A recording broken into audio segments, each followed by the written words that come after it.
जय माता दी। आइए सुनते हैं रेणुका चतुर्दशी व्रत कथा। माँ रेणुका जमदग्नि ऋषि की पत्नी थी।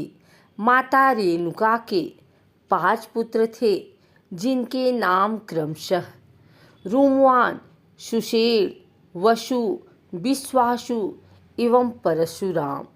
परशुराम जी तो भगवान विष्णु जी के अवतार माने जाते हैं। माता रेणुका चतुर्दशी अर्थात चैत्र माह शुक्ल पक्ष की चतुर्दशी इस बार 15 अप्रैल 2022 दिन शुक्रवार को मनाई जाएगी। रेणुका माता की कथा। एक बार परशुराम जी ने अपने ही माता रेणुका की हत्या कर दी थी। उनके बारे में एक कथा प्रचलित है। रेणुका माता प्रतिदिन नदी से पानी भरकर लाया करती थी। इसके बाद जमदग्नि ऋषि मुनि स्नान करने के लिए जाते थे। स्नान हो जाने के बाद शिव जी की पूजा अर्चना किया करते थे। एक दिन माता रेणुका को पानी लाते समय देर हो गई। तभी जमदग्नि ऋषि को यह आभास हुआ कि उनका ब्राह्मण तत्व समाप्त हो गया है। आभास होने पर उन्होंने अपने पुत्रों को आदेश दिया कि अपनी माता का सिर तत्काल काट दो। किंतु उन सभी में से उनके 4 पुत्रों ने अपने पिता के इस आदेश का पालन नहीं किया। किंतु परशुराम जी ने अपने पिता की आज्ञा का पालन करते हुए अपनी माता रेणुका का सिर काट दिया। इस प्रकार पिता की आज्ञा का पालन करने पर उनके पिता उनसे बहुत ही प्रसन्न और संतुष्ट हुए और उन्होंने पुत्र परशुराम को वरदान मांगने को कहा। परशुराम ने मांगे थे 3 वरदान। माता को पुनर्जीवित कर दो, उन्हें अपने मृत होने की स्मृति न रहे, सभी भ्राता चेतना युक्त हो जाएं। इन वरदान को देते हुए उनके पिता ने उनसे कहा कि एक वरदान पूरा नहीं हो सकता है। मैं तुम्हारी माता रेणुका को जीवित नहीं कर सकता हूँ। यह प्रकृति के नियम के विरुद्ध है। किंतु 21 दिन के भीतर तुम्हारी माता रेणुका तुमको दर्शन देंगी। माता रेणुका का मंदिर मध्य प्रदेश के खंडवा जिले के समीप छैंगांव देवी में है। मान्यता है कि यहाँ चैत्र मास शुक्ल पक्ष की चतुर्दशी के दिन माता रेणुका स्वयं प्रकट होती हैं। इस दिन माता रेणुका की प्रतिमा 1 फीट की हो जाती है।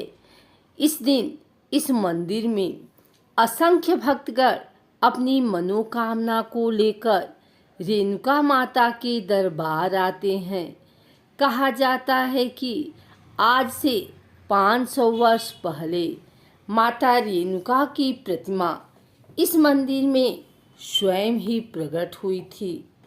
इस मंदिर में माता रेणुका के साथ साथ माता बिजासन, माता हिंगलाज, माता शीतला और माता खांखली इन सब की भी प्रतिमा स्थापित है।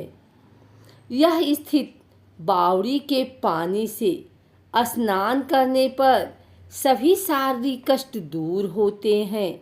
इस मंदिर की ऐसी मान्यता है कि माता रेणुका को जल से स्नान कराने के बाद वह जल किसी भी रोगी को लगाया जाता है तो वह रोगी ठीक हो जाता है। इसी आस्था के चलते यहाँ पर अनेक भक्तगण आते हैं और अपने रोगों से मुक्ति पाते हैं। इसलिए यह मंदिर लाखों भक्तों की आस्था का केंद्र बना हुआ है। माता के चमत्कारों को लेकर कई कथाएं प्रचलित हैं।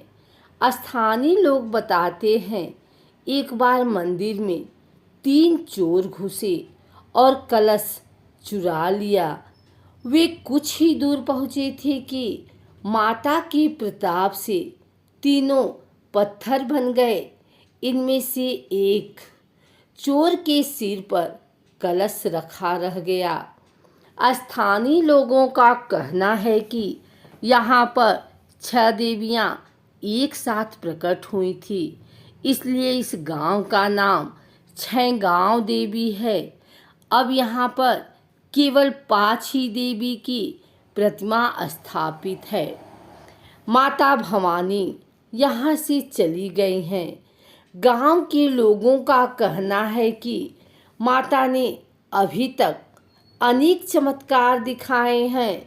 यहाँ के लोगों का कहना है कि माता की पिंडी से कुमकुम निकलता है या फिर कभी मंदिर की घंटी अपने आप ही बजने लगती है।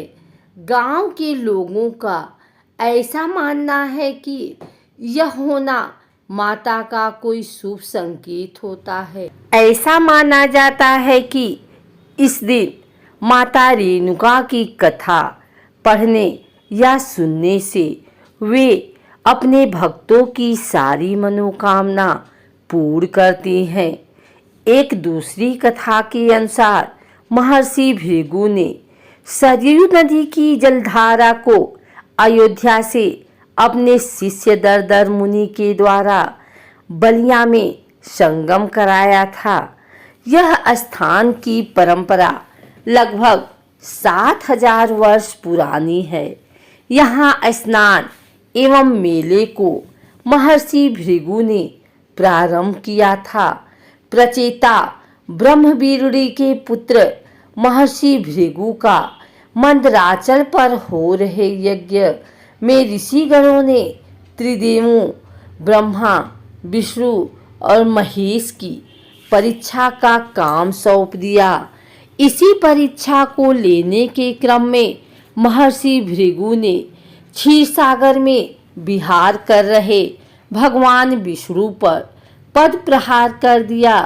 दंड स्वरूप महर्षि भृगु को एक दंड और मृग छाल देकर विमुक्त तीर्थ में विष्णु सहस्त्र नाम जप करके सब मुक्त होने के लिए महर्षि भृगु के दादा मरीचि ऋषि ने भेजा।